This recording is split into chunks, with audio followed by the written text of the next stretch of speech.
Hi எல்லோருக்கும் வணக்கம். எப்படி இருக்கீங்க? இன்றைக்கி நம்ம எங்கே இருக்கோம்? இன்றைக்கி நம்மளுடைய உலகம், நம்மளுடைய வாழ்க்கையும் வெளிச்சமாக இருக்குன்னா அதுக்கு காரணமான முக்கியமான ஒருத்தர்.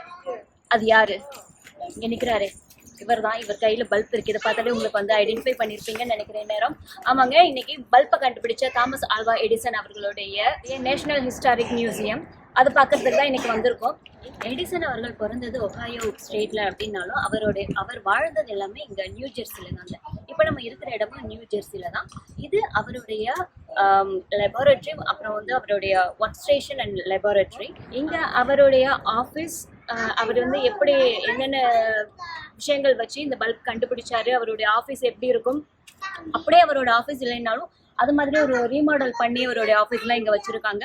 ஸோ இதை தான் இன்றைக்கி நம்ம சுற்றி பார்க்க போகிறோம். அந்த வீடியோக்கு போகலாம். இந்த பில்டிங்கில் பார்த்தோம் அப்படின்னா chemistry lab, library, stock room, machine ஷாப்னு ஒரு டிபார்ட்மெண்ட்டுக்கும் தனித்தனியான ஃப்ளோர் அண்ட் ரூம்ஸ் இருக்குது.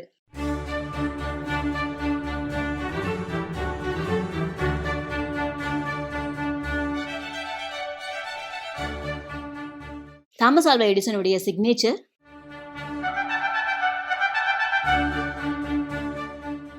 கான்கிரீட் பில்டிங்கையும் கண்டுபிடிச்சது எடிசன் தானாங்க. அவருடைய இந்த மாதிரியான எலக்ட்ரிக் டெஸ்டிங்குக்கெல்லாம் இந்த மாதிரி கான்கிரீட் பில்டிங் தான் வசதியா இருக்கும் அப்படிங்கிறதுனாலே அவர் கண்டுபிடிச்சு அதே மாதிரி பில்டிங் கட்டினாராங்க. இது அவருடைய லைப்ரரி. இவருடைய இந்த இடத்துக்கு போகும்போது அப்படியே ஒரு கூஸ்பம்ஸ் ஆனது அப்படின்னு சொல்லலாம். ஏன்னா தன்னுடைய வாழ்நாள் முழுக்க ஏதாவது ஒரு விஷயங்கள் கண்டுபிடிச்சிக்கிட்டே இருந்திருக்காரு மனுஷன். அவருடைய அவ்வளோ உழைப்பால மட்டும்தான் இன்னைக்கு நாம இவ்வளோ ஒரு வசதிகளோட வாழறோம் அப்படின்னு சொல்லலாம். இந்த ஃப்ளோரில் ஃபுல்லாக அவர் உபயோகப்படுத்தின புக்ஸ் வச்சுருக்காங்க. அவர் ரெஃபர் பண்ண புக்ஸ் எல்லாருமே வச்சுருக்காங்க. பட் நம்ம எதையும் தொட்டு பார்க்க முடியாது, ரொம்ப வருஷம் பழசு அப்படிங்கிறதுனால நம்ம அதெல்லாம் தொட்டு பார்க்க முடியாது. எவ்வளவு விஷயங்கள் இவர் கண்டுபிடிச்சிருக்காரு அப்படிங்கிறது இந்த பில்டிங் உள்ள போனதுக்கு அப்புறம் தாங்க தெரிஞ்சது. அவர் யூஸ் பண்ண அந்த ஒர்க் ஷாப்ஸ் எல்லாம் கூட அப்படியே வச்சிருக்காங்க. இந்த பில்டிங் போன போது ரொம்ப பெருமையா, ஆச்சரியமா, சந்தோஷமா இருந்ததுங்க. ஏன் அப்படின்னா இவ்வளோ ஒரு பெரிய அறிவாளி அவர் உபயோகப்படுத்தின பொருள்களை தொட்டு பார்க்கறதுக்கு, அவர் நடந்த இடத்துல நம்மளும் நடக்கிறதுக்கு அதுவே ஒரு பெரிய பெருமையா இருந்தது.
இந்த டிராஃப்டிங் ரூம், கெமிஸ்ட்ரி லேப் அதெல்லாம் பார்க்கும்பொழுது அப்படியே அவர் நம்ம கண்ணு முன்னாடி வேலை செஞ்சுட்டு இருக்கிற மாதிரியான ஒரு ஃபீலிங்கை நமக்கு வந்து கொடுக்குறாங்க. அந்த அளவுக்கு தத்ரூபமா அப்படியே வச்சிருக்கிறாங்க.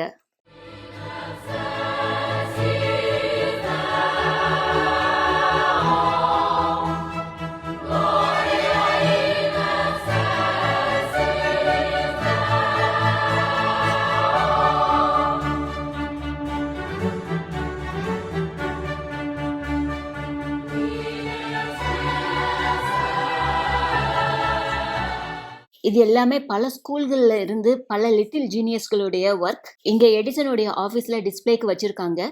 இது அந்த குழந்தைகளுக்கும் அந்த ஸ்கூலுக்கும் எவ்வளவு பெரிய பெருமை தெரியுமா?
இதெல்லாம் அவர் யூஸ் பண்ண சேர், அது மட்டும் இல்லாம ஸ்பூன்ஸ், ஃபோர்க், பாத்திரங்கள் இது எல்லாமே கூட பத்திரமா வச்சிருக்காங்க.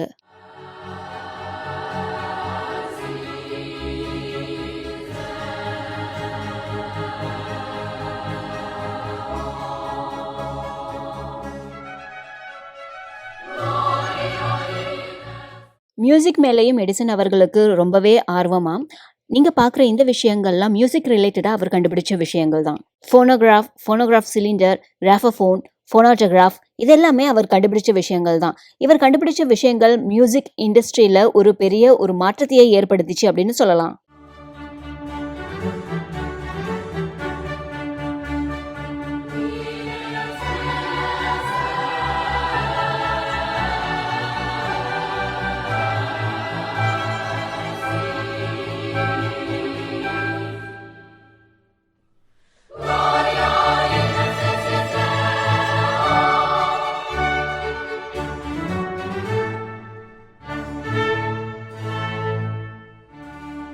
இது அவருடைய மியூசிக் ரூம்.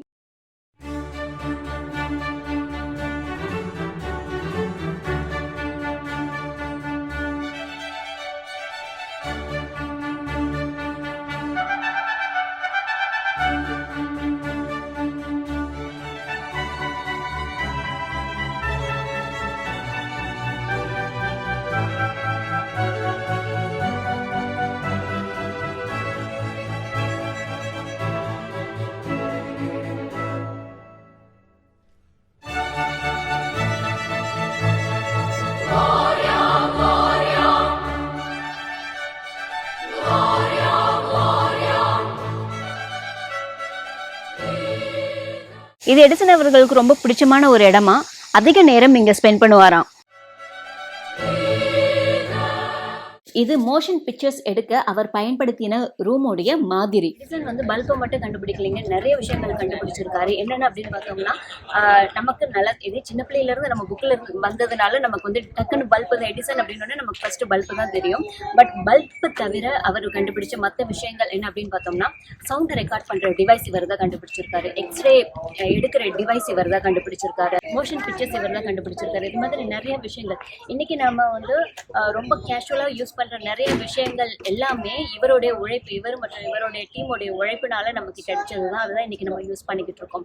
இப்போ நம்ம நெக்ஸ்ட் அவருடைய வீடு போய் பார்க்க போறோம். இப்போ நீங்க பார்த்தது ஃபுல்லாமே இவருடைய லெபார்டரி தான். அடுத்தது நம்ம இவருடைய வீடு போய் பார்க்க போறோம். அங்க போய் பார்க்கலாம். இதுதாங்க அவருடைய வீடு. வீட்டுக்குள்ள நம்ம போய் பார்க்க முடியாது, வீட்டை சுத்தி நம்ம பார்க்கலாம். எவ்வளவு பெரிய வீடு. இந்த வீடுலயும் அவர் லைப்ரரி வச்சிருக்கிறாராங்க.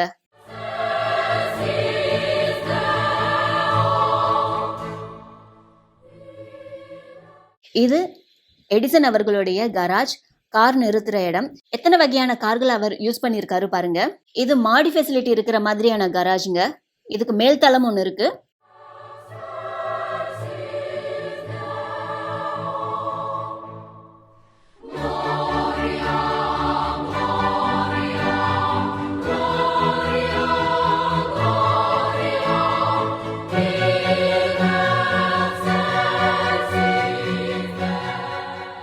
இந்த கார் ரொம்பவே ஃபேமஸான ஃபோர்டுடைய மாடல் டி வகையான கார். ஹென்ரி ஃபோர்டும் எடிசனும் ரொம்பவே நெருங்கிய நண்பர்களாங்க. ஹென்ரி ஃபோர்டு எடிசனுக்கு கொடுத்த பரிசு தான் இந்த மாடல் டி கார். இந்த காரை இவர் ஒரே ஒரு தரம் ஓட்டியிருக்காருங்க. ஆனால் ஓட்டும்போது நேராக போய் டிச்சில் விட்டுட்டாராம். அதுக்கப்புறம் இருந்து டிரைவர் இல்லாமல் இவர் கார் ஓட்டுறது இல்லையா.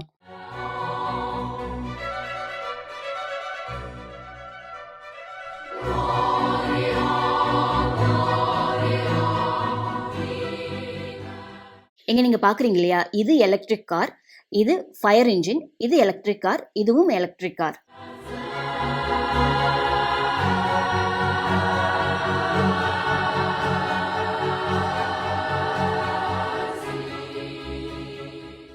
இதுதான் இந்த மாடல் டி கார், ஃபோர்டு பரிசா கொடுத்த கார்.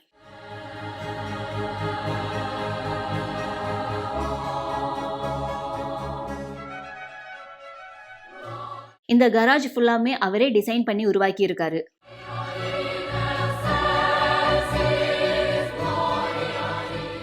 இந்த வண்டி இருக்கு இல்லையா, இது தீயணைப்பு வண்டி.